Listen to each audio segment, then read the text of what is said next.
আমার ছোট মেয়ের ফ্রেন্ডের বোনের বিয়ে ছিল। তো সেই ভাবি আর কি আমাদের সবাইকে দাওয়াত দিয়েছিল।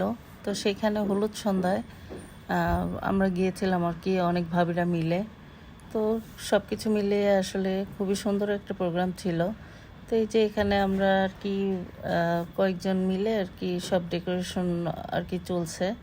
তো সব কিছু এই যে খাবার টাবার এই আইটেমগুলো আর কি সাজানো হচ্ছে হলুদের জন্য আর কি আগে প্রিপারেশন নেওয়া হচ্ছে। এরপরে আস্তে আস্তে এই যে ওদের আর কি বিভিন্ন অ্যাক্টিভিটিস করা হচ্ছে। এগুলো করার পরে আর কি যে হলুদ দেওয়া হবে।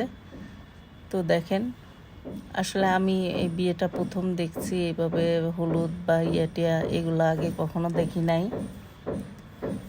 তো আপনাদের কে কে দেখেছেন এই হিন্দুদের আর কি হলুদ বিয়ে বিভিন্ন ওয়েডিংয়ে যা করে আর কি।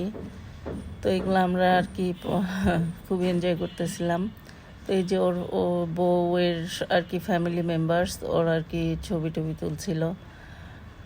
তো সব কিছু মিলে আসলে আমরা খুবই এনজয় করতেছিলাম। আর এই যে আমরা ভাবিরা অনেক ভাবিরা গিয়েছিলাম বাচ্চাদের সহ।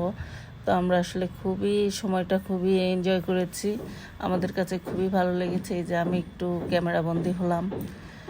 তো এই যে বাচ্চারা খুব আর কি হাসি ঠাট্টা, ওরা দুষ্টুমি করছে। আসলে ওদের জন্যই তো সব কিছু। তো এই যে বাচ্চারা আর কি নাচ হচ্ছে, নাচ বিভিন্ন ধরনের নাচ ছিল। তারপরে এই যে আমার মেয়ের ফ্রেন্ড ও গান গান জানে, গান করতেছিল। তো সব কিছু মিলে আসলে আমাদের কাছে সময়টা খুবই ভালো কেটেছে। তো সবার আর কি যদি কারো ভালো লাগে অবশ্যই পাশে থাকবেন। তো এই আর কি, আল্লাহ হাফেজ।